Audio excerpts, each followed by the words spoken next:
Nicole Pearson is a true Renaissance woman, a long-distance runner, scientific researcher, public speaker, upholsterer, gardener. Show Nicole Pearson any activity and give her enough time and you can bet she'll excel at it. But Nicole, I promised you that we would talk primarily about running on this show, and you are a marathoner, correct? You've run how many marathons now? I have run 7 marathons. I finished my 7th this October, and I'm looking forward to marathons 8 and 9 for 2016 already. Okay, and a marathon is 26 miles and a little extra? 26.2, you can't forget the .2. That's really what gets you, that last little bit of distance. That's right. You're probably familiar with the couple of very high-profile marathons where somebody collapsed at the very end of the race. I've heard say that anybody can get to where they can run 20 miles, but 26.2 is something else again. Is that correct? Yeah, it takes a special type of crazy to get up there and do the training and then to sign up for it and go through all the hoops to get there. But it's quite the accomplishment. Okay, so somebody who maybe thinks it would be a fine idea to be a long-distance runner but has no idea of what goes into it, what you have to do to get there. Tell me a little about your process and how it might be the same or different from somebody else. It really depends upon your ability level and what you want to accomplish. Some people want to accomplish a certain personal best of a time. Others just want to get out there and say that they finished the race. So with marathon training, you're really looking at about 4 to 5 months of serious training. You'll start with maybe 2 to 3 days during the week of a shorter run, and then on the weekend you'll do a longer run. And of course, what's really important is to do a lot of cross training. As you do more long runs, you'll come up to a situation where you'll have maybe some injuries. So it's very important to prevent those injuries by doing some weightlifting, doing some yoga, doing a variety of activities to really build up your body strength. Okay, what are some of the commonest injuries that a long-distance runner will encounter? Plantar fasciitis is a common one. That's when on the bottom of the foot it gets inflamed. Also, problems with the knees are very common. Shin splints are common. Those are the big ones. Usually it's the knees and the feet. It varies for gender.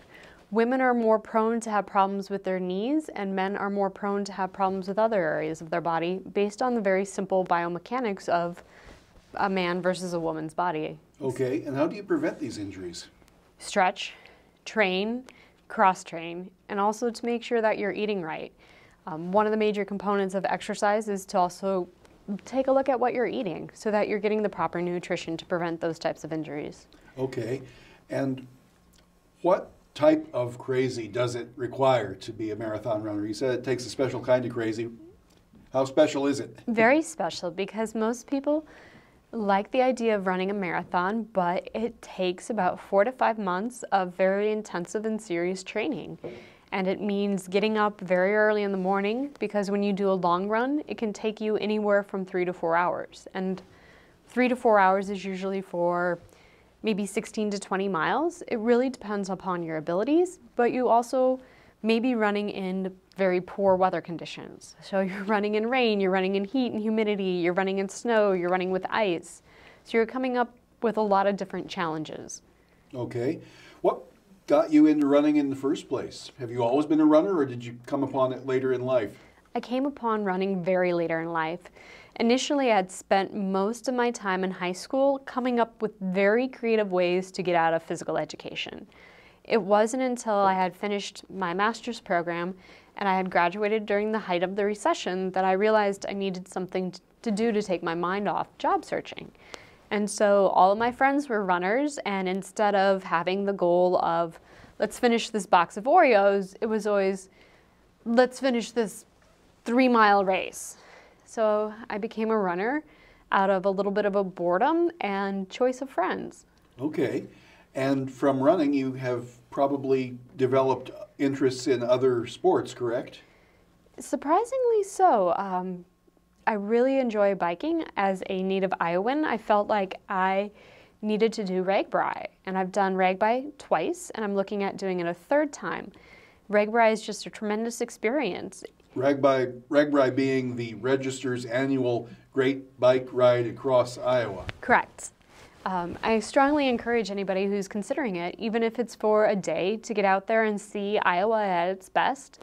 We have people come from all over the United States and the world to ride their bikes across Iowa and enjoy some hospitality. That's an event that lasts about how long? A week, an entire week. We go from usually a Saturday to a Saturday. And it's how many miles that you cover if you do the whole course?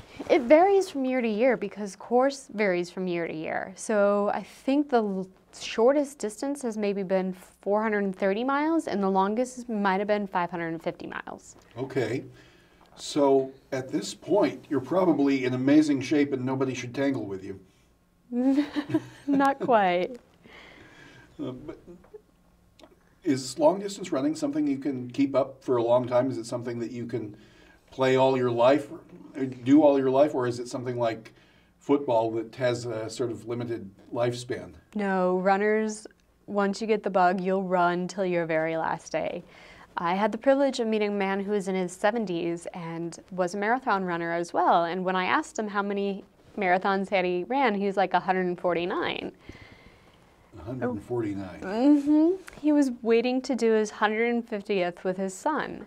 Okay. So runners can, if they take preventative measures, make sure that they're stretching, make sure that they're cross-training, make sure that they're eating right and really paying attention to their bodies, can run well into their old age. Okay, now this is something that you can maybe explain to me and maybe not. I don't understand the attraction of running. I'm a real couch potato. I enjoy walking all right, but running, no. The only time I run is from terror, and that doesn't happen very often. What is the attraction of running? There's a couple different things. The first is that you don't feel guilty about eating food.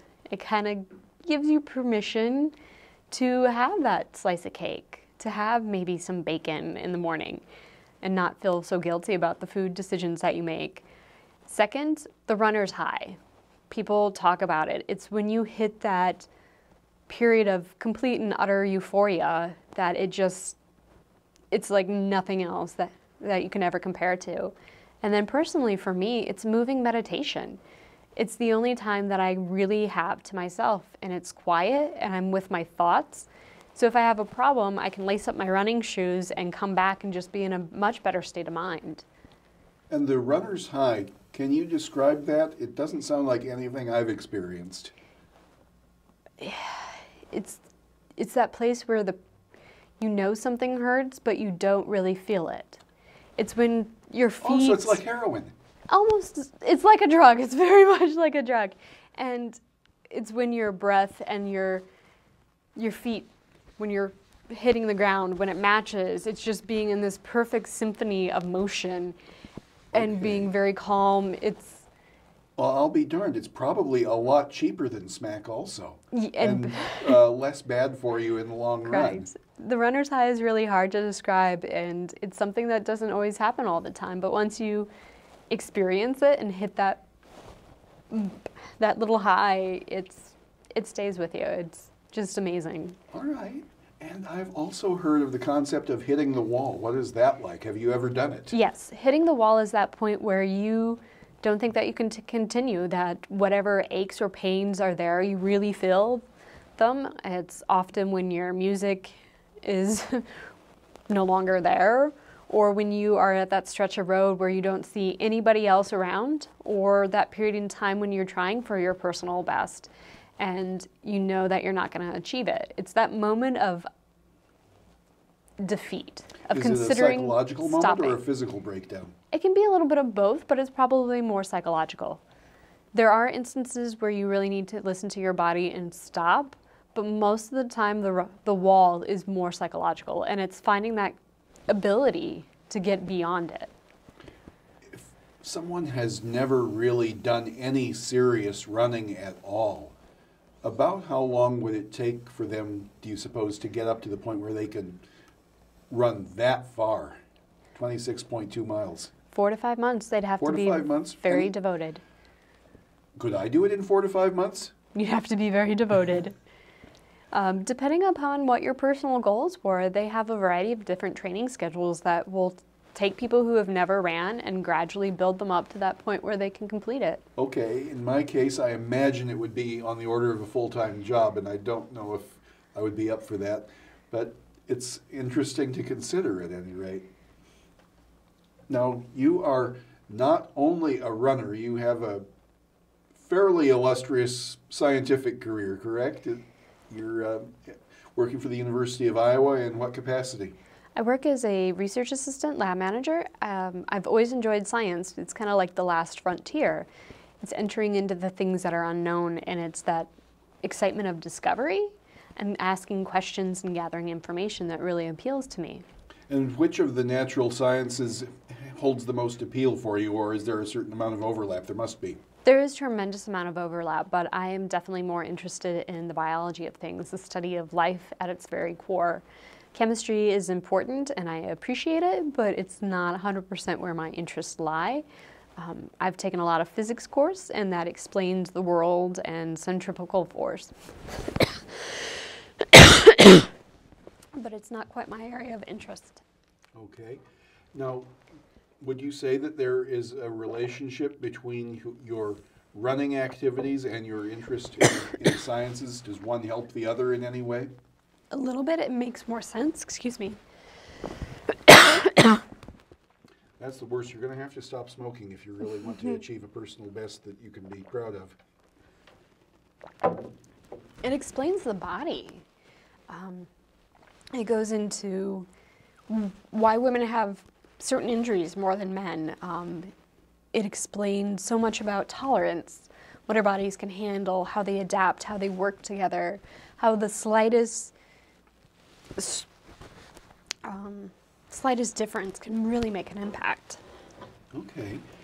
And would you say that there is a big difference between how a man approaches running and how a woman approaches running? Certain things that you have to watch out for if you're a woman that you don't have to watch out for if you're a man, or vice versa? Yes. For women, it's more of a safety issue, even though there's a growing number of women who are long-distance runners. You definitely are a little bit more concerned about getting catcalled, being harmed in some way, shape, or form.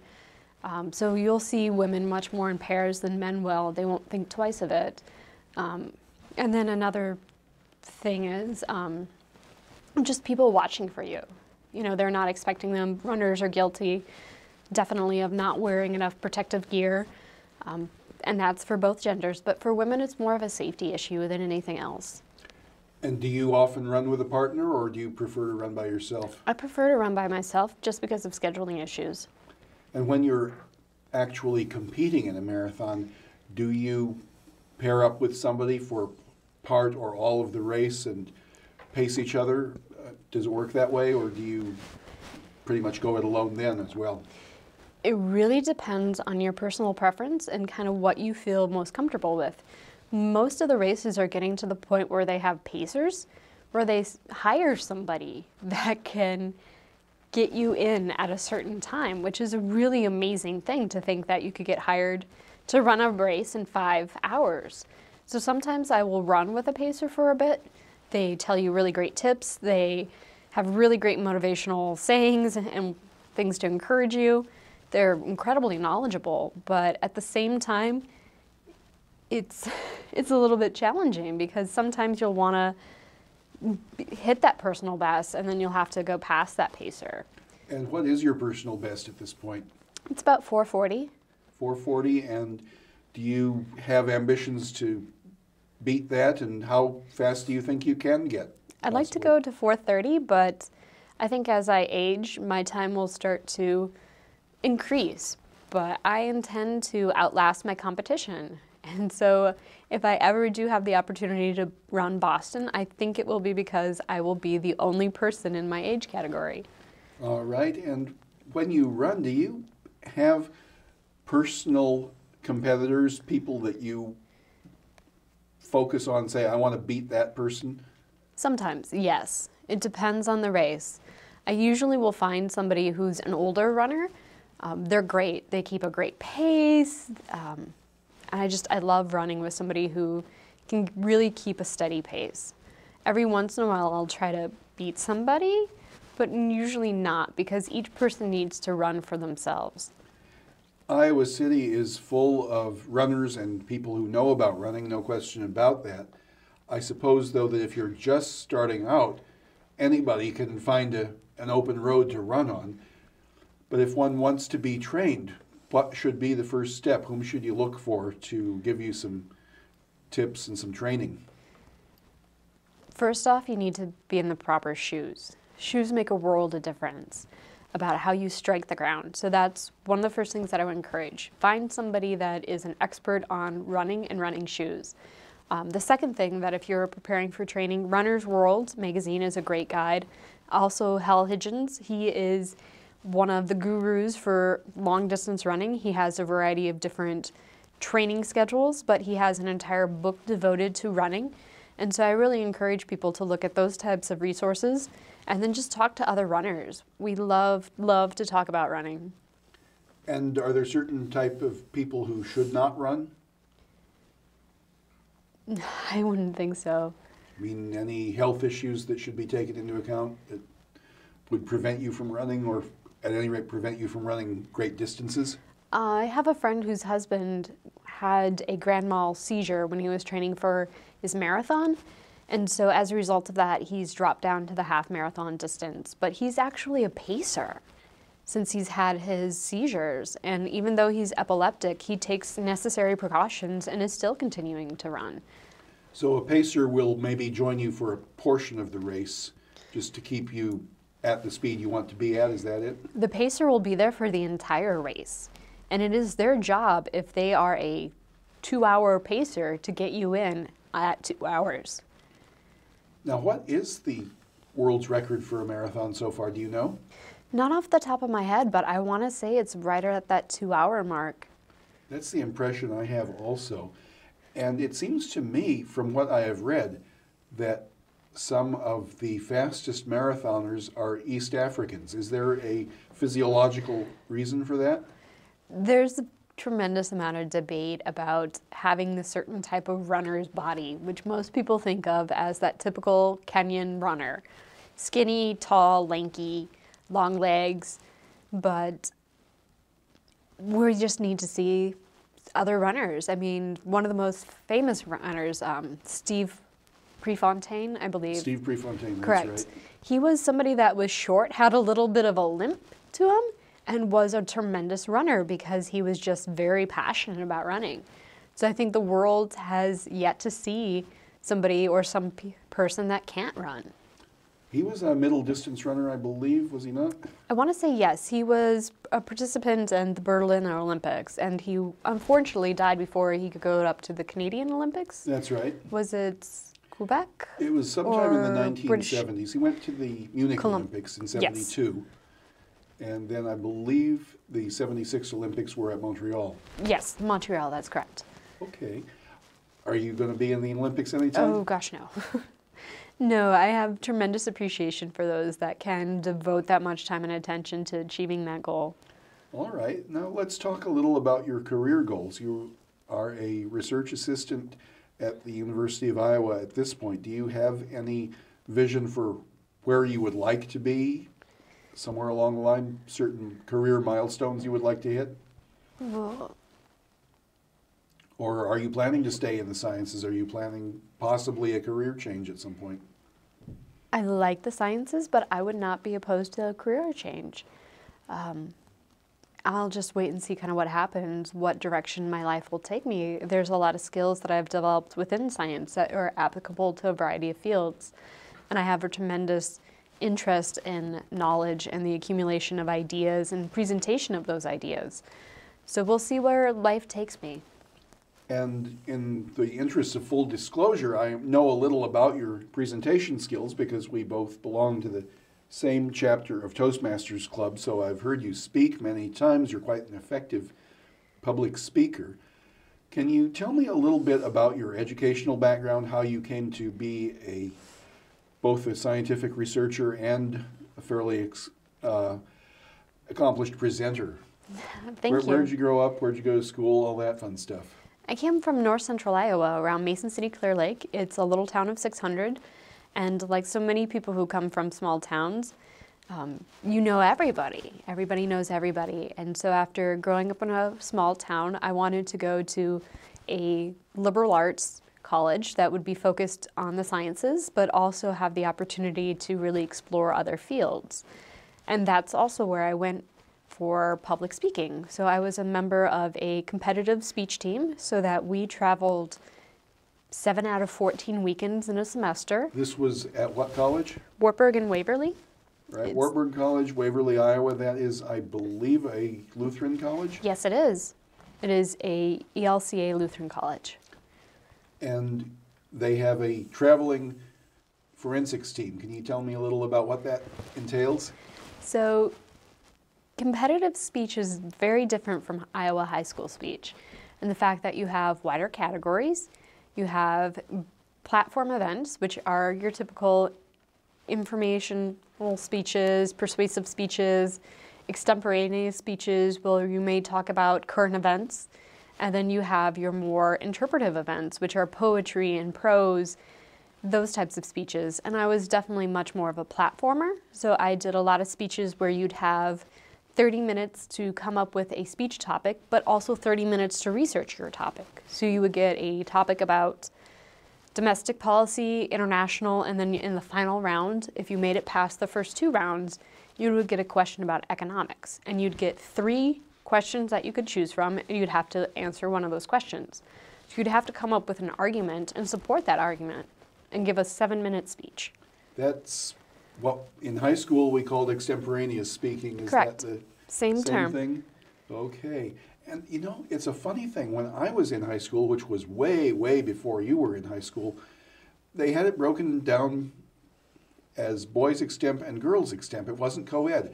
I could not for the life of me figure out why that was the case. Was it the case when you were in school? And if so, what was the explanation? It's no longer separated by genders. It's co-ed now. There was no particular educational reasoning that I heard about. But there are more men in extemp than women for some reason. Well, because guys are nerdier. I'm not quite sure. I'd say that as a speaker myself. I was a speech jock in high school as well, and a little bit in college. I didn't take it as seriously as you did. But yeah, I remember it was a grueling, challenging field in which to be. It was exciting too. I mean, it's that rush of coming up with an idea. And in so many instances, the people that I did extemp with later went on to become lawyers because they developed that critical thinking skill. But also it was very important to develop an argument and support that argument. It carried over to so many other disciplines. To be able to write and speak well go hand in hand with each other. It's a way of building your self-confidence also, isn't it? Tremendously. Be able to, because so many people are just afraid to stand up in front of an audience and speak, and this is a way of, if you do it enough, you won't be afraid of it anymore. And also if you do it enough, you have enough problems happen. I had one teammate have a nosebleed in the middle of a interpretive piece, and so he used his tie to stem his nosebleed and kept going. That's right. If you encounter a problem like that, do something creative with it. Use it. And I've had posters fall down and had to just go with it. Sometimes you flip the poster board and it's upside down and you just have to continue to go. So once you've had everything go wrong, it no longer scares you. And some of the best speeches you have given in Toastmasters Club that I've had the honor to listen to have been about some of your other interests. I think one of the most interesting speeches you ever gave was when you told us about upholstering a chair. Is that still a hobby of yours, upholstering? Yes, it's one of my many, many, many projects that I hope to get back to. Most people start off with something small, but I really like antique furniture. I found a chair for $20 in Ames. I strapped it into a Honda, which is not safe, but you can do it. And I got a bunch of books from the public library, and I was able to find a couple people around town that are very knowledgeable that I was able to go to with questions and receive advice from them. And what is particularly rewarding about upholstering? It's seeing the potential of something. It is taking something that's been run down and making it a thing of beauty again. It's the craftsmanship. Antique furniture is beautifully made, and just the amount of labor that goes into it and the quality of the materials. I imagine it must be labor intensive, but is it a fairly inexpensive hobby aside from the labor? Like any good project, you think it's not going to take as long and it's not going to be expensive, but it can be expensive because of the tools that you'll need and also the quality of the materials. Is it a hobby that anybody can learn, or does it take a special set of skills to be able to upholster something properly? It's a hobby anybody can learn, but to be good at it, you will have to develop a very particular skill set. And what does that consist of? An attention to detail, a willingness to try and then do it and then not like it and then rip it out and try again. So a level of patience and precision. And do you have a particular project that you're working on at the moment? I have one chair that's all ripped apart that I need to go ahead and start working on again, but I need to learn how to do a specific technique. And also I'm working on a quilt that's been many years in the making. So once I feel ambitious again, I'll start on that. Okay, so we've got upholstery, we've got running and quilting, and you're a gardener as well, are you not? Yes, I'm very active with Johnson County Master Gardeners here in town. I help with the educational component, continued education in particular. I've been with Master Gardeners since about 2009, but I've been gardening most of my life. And you are also very much involved in public service, I understand. You have joined various organizations, and so tell us a little bit about that. I'm involved with a young professionals group called Iowa City Corps of LJCs. I've served in a number of leadership roles. We focus on community service, so I recently helped with the Ronald McDonald meal. I've helped serve meals at the Hope Lodge, which is where cancer patients come and stay when they're receiving treatment. I finished up with a University of Iowa Children's Hospital Christmas party, and so it's a tremendous opportunity to get to know your community and also to give back. And do you have plans to expand your interest in community service? Are there certain organizations or certain causes that are especially dear to your heart? Another one in particular that I've been active with for the last 6 years has been Table to Table.